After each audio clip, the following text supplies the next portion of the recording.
하나님의 말씀 오늘은 잠언 6장부터 9장의 말씀입니다. 잠언 6장부터 9장의 말씀. 오늘은 잠언 9장을 읽고 말씀을 나누도록 하겠습니다. 잠언 9장 말씀을 같이 읽겠습니다. 지혜가 그의 집을 짓고 7 기둥을 다듬고 자기의 여종을 보내어 성중 높은 곳에서 불러 이르기를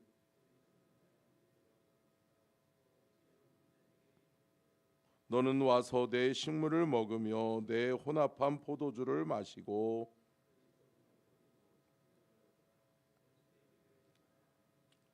거만한 자를 징계하는 자는 도리어 능욕을 받고 악인을 책망하는 자는 도리어 흠이 잡히느니라.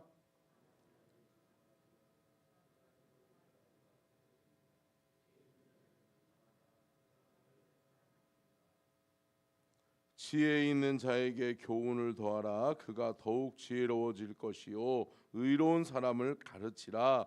그의 학식이 더하리라.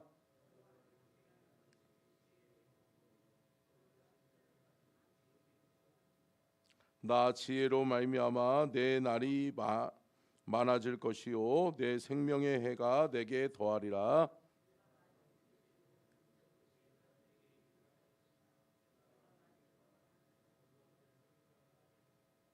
미련한 여인이 떠들며 어리석어서 아무것도 알지 못하고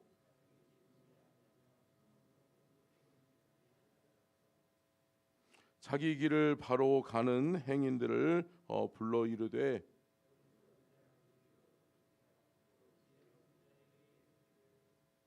도둑질한 불이 달고 몰래 먹는 떡이 맛이 있다 하는도다.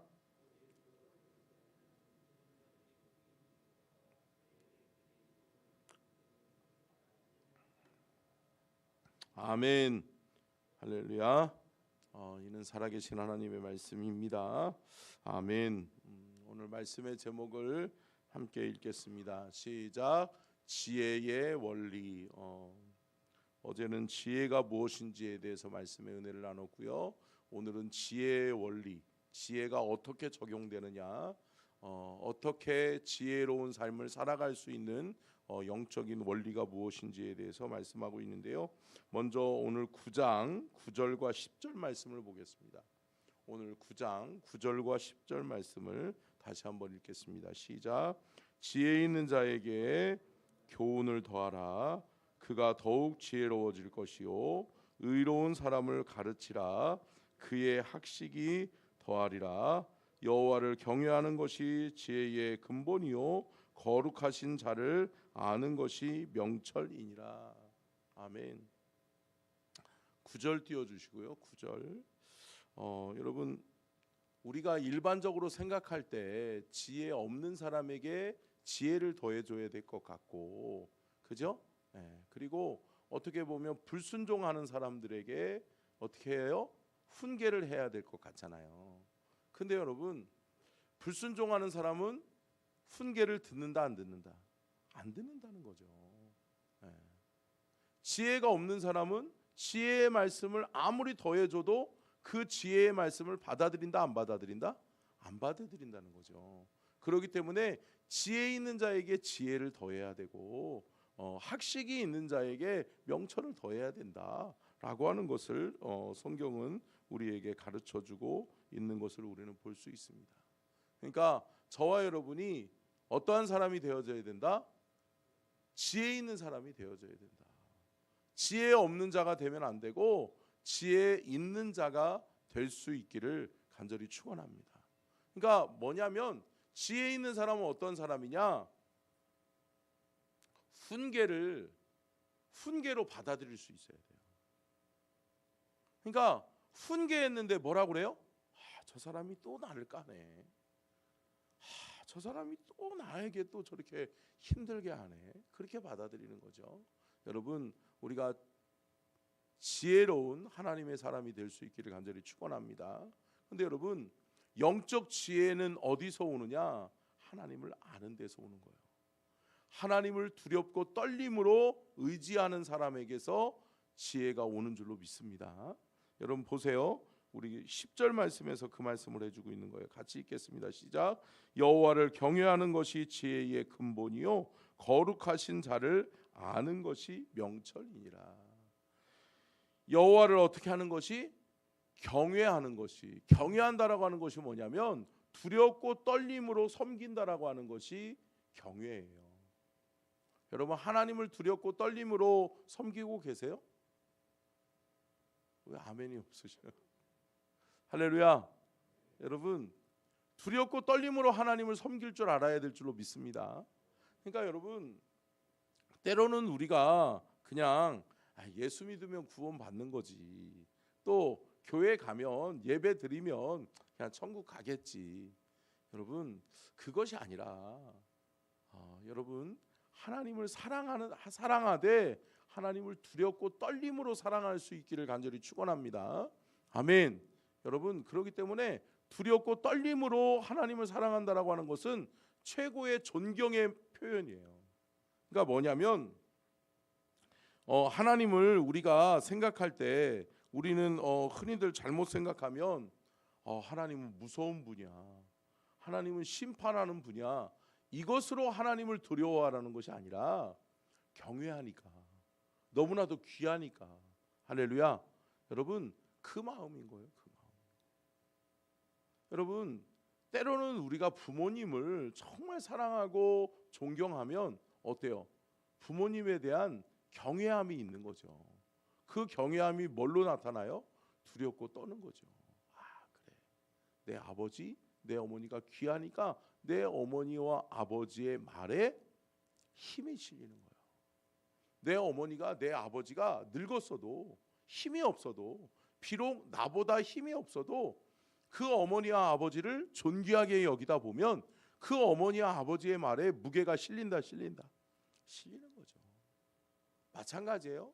우리가 하나님을 섬기되 하나님이 우리를 심판하시는 분이기 때문에 때로는 하나님이 우리를 때로는 넘어뜨리기도 하고 우리에게 벌을 주시고 막 이런 분으로 두려워서 하나님을 경외하는 것이 아니라, 경외의 진정한 뜻은 사랑하고 존경의 표현인 거예요.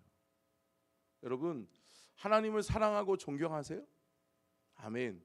그러면 여러분의 삶 속에서 하나님을 귀하게 여기는 믿음의 표현들이 있어지기를 주의 이름으로 축원합니다. 자, 지혜와 명철이 무엇인지에 대해서 잠언 9장 10절은 이렇게 읽었죠. 우리가 지혜의 영적 원리를 우리가 좀 보려고 그러는데요. 우리 6장에서 이야기하고 있는 거냐 뭐냐면 지혜의 원리를 이야기하고 있는데, 삶 속에서 함께 따라하겠습니다. 실제 삶 속에 하나님의 인도하심이 실현되는 것. 여러분 진정한 지혜가 뭐냐? 하나님이 내 삶에 역사하는 거란 말이에요. 아멘.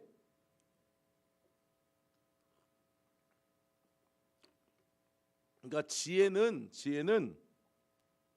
하나님이 원하시는 뜻, 하나님이 원하시는 계획에 따라서 내가 그대로 사는 거예요. 결국은 그것은 뭐예요? 하나님 말씀대로 사는 거예요. 여러분 하나님의 말씀의 인도하심을 따라서 살고 계세요? 우리는 하나님의 말씀의 인도함을 따라 살아야 될 줄로 믿습니다. 그렇기 때문에 매일매일 하나님의 말씀을 읽는 것이고, 또한 매일매일 하나님의 말씀을 묵상하는 거예요. 그런데 하나님의 말씀이 교회에서만 역사하는 하나님의 역사가 아니라 내 삶의 현장에서도 하나님은 동일하게 하나님이셔야 될 줄로 믿습니다.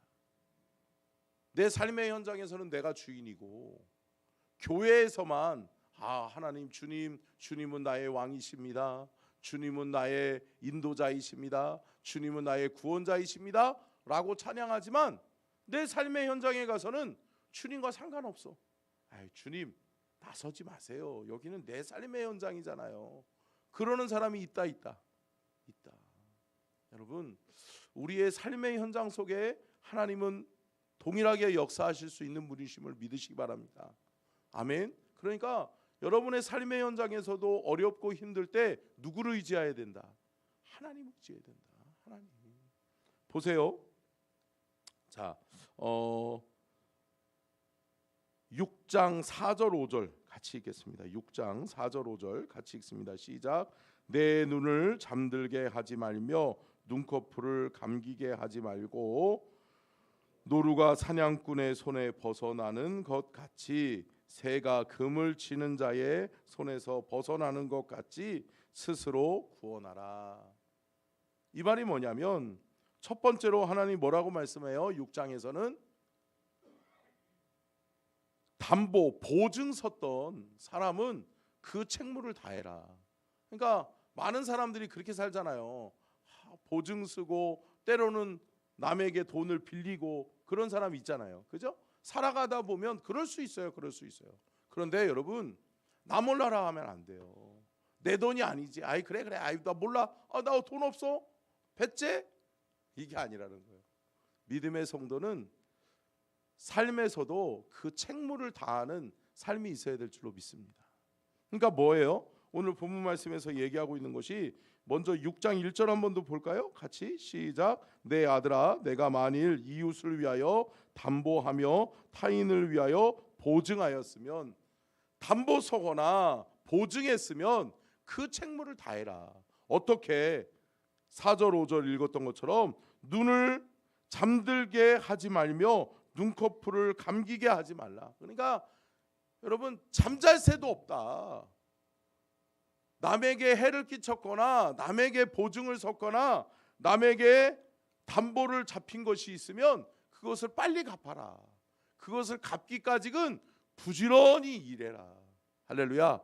이것이 믿음의 성도의 책무라는 거죠. 자, 또 한 가지 뭐라고 말씀합니까? 게으른 자에 대한 교훈이 있는데요. 우리 8절 9절 말씀 봅니다. 시작. 먹을 것을 여름 동안에 예비하며 추수 때에 양식을 모으느니라. 게으른 자여 내가 어느 때까지 누워 있겠느냐?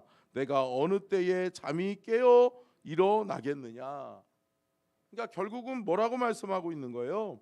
게으른 자들에게 6절 말씀에서도 이렇게 얘기해요. 게으른 자여 개미에게 가서 그가 하는 것을 보고 지혜를 얻어라. 그러니까 개미는 어떻게 해요? 여름에 부지런히 모아요. 있을 때 부지런히 모아요. 그리고 없을 때, 거둘 것이 없을 때 어때요? 모았던 것을 먹는단 말이에요. 여러분 함께 따라하겠습니다. 준비하고 대비하면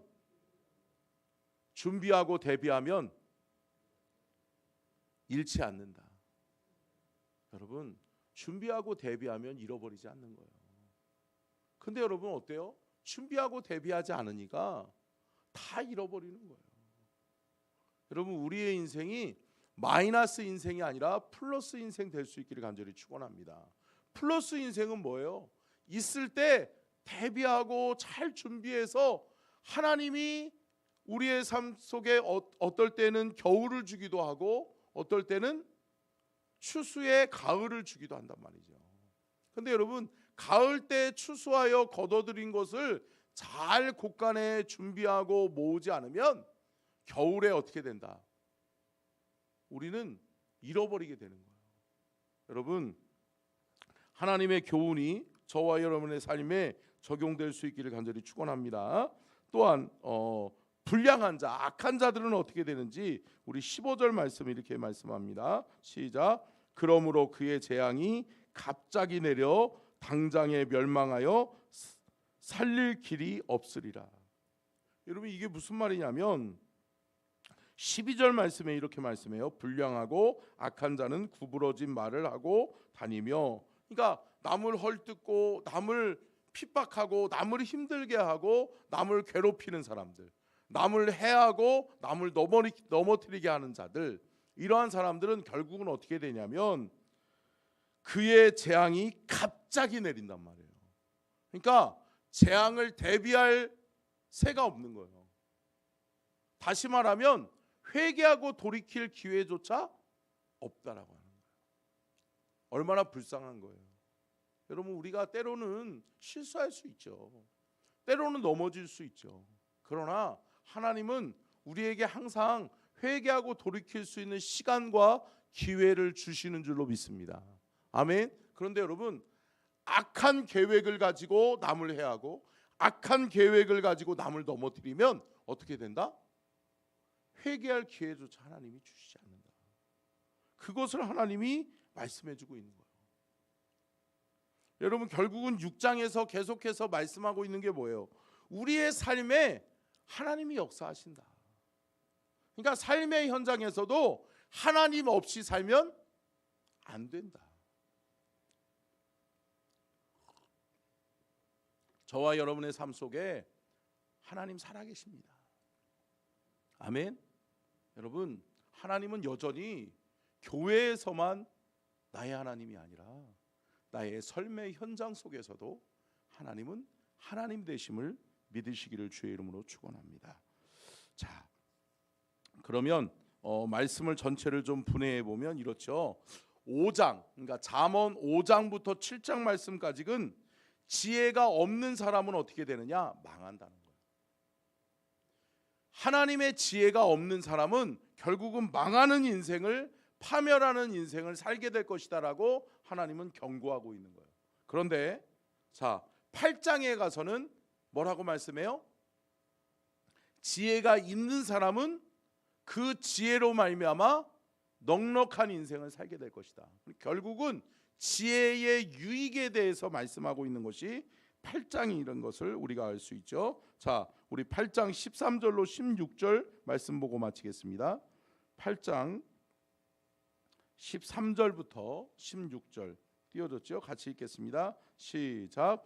여호와를 경외하는 것은 악을 미워하는 것이라. 나는 교만과 거만과 악한 행실과 패역한 입을 미워하느니라. 내게는 계략과 참 지식이 있으며 나는 명철이라. 내게 능력이 있으므로 나로 말미암아 왕들이 치리하며 방백들이 공의를 세우며 나로 말미암아 재상과 존귀한 자 곧 모든 의로운 재판관들이 다스리느니라. 아멘. 아멘. 할렐루야. 여러분 뭐라고 말씀하고 있는 거예요? 왕들도 재판관들도 자신들의 명철을 의지하고 하는 것이 아니라 결국은 내가 그들을 다스린다. 아멘. 여러분 한 나라의 흥망성쇠를 좌우하는 것도 누구예요? 하나님이시라는 거예요. 여러분 우리가 지금 통성경에서 또 솔로몬에 대해서도 우리가 말씀을 나눴잖아요. 솔로몬은 어땠어요? 시작은 창대했어요. 내 시작은 참 창대했어요. 왜요? 아버지가 물려주신 게 많았거든요. 그리고 또 아버지가 믿는 하나님을 자신도 믿었거든요. 그런데 어때요? 자신의 왕위가 견고해진 것을 확인하고 또 성전 건축을 완공하고 또 왕궁을 완공하니까 많은 사람들이 칭송하는 거예요. 와, 우리 왕 최고, 우리 왕 최고. 그러니까 어때요? 자신이 잘나서 왕이 된 줄 아는 거예요. 내가 잘나서 이 나라를 태평성대로 이끄는 줄 아는 거예요. 그러니까 어때요? 솔로몬이 자신이 왕으로 즉위한 이후에 후반기 사역을 어떻게 이끌어가요? 내가 주인 되는 거예요. 여러분, 여러분의 삶의 주인이 하나님 될 수 있기를 간절히 축원합니다. 하나님 버리고 내가 주인 되는 순간 망하는 인생길이 시작되는 거예요. 여러분 솔로몬이 어떻게 해요? 그러다 보니까 하나님 버리니까 결국은 나라가 피폐해지고 마이너스 인생을 사는 거예요. 아버지가 물려줬던 부귀영화가 다 없어지는 거예요. 그리고 난 다음에 어떻게 해요? 나라가 둘로 갈라져 버려요. 아들들이 서로 싸워요. 그러면서 어때요? 결국은 나라는 두 쪽으로 갈라지고 어때요? 나라는 부강한 나라, 태평성대를 이루는 나라이기보다는 쇠약한 나라, 보잘것없는 나라, 소수 민족이 다시 되어지게 많은 거예요. 여러분, 우리가 잘 되고 안 되고는 누가 함께 하느냐? 누가 함께하지 않느냐의 문제예요. 누가요? 하나님이. 여러분, 하나님이 잃어버리시면 안 돼요. 하나님을 경외하는 것부터 우리의 삶이 견고하게 세워질 수 있기를 간절히 축원합니다. 그리고 말씀을 나눴지만 우리의 삶의 현장에서도 하나님은 여전히 뭐 해야 된다? 하나님이셔야 된다. 아멘. 여러분, 하나님을 하나님의 교회에만 가둬놓고 살지 마세요. 하나님 여기 계세요. 내가 교회에 올 때 하나님 만나주세요. 이게 아니란 말이에요. 여러분의 안에 하나님이 함께 하시기를 간절히 축복합니다. 여러분이 가는 곳곳마다 하나님이 함께 하시는 거예요. 아멘.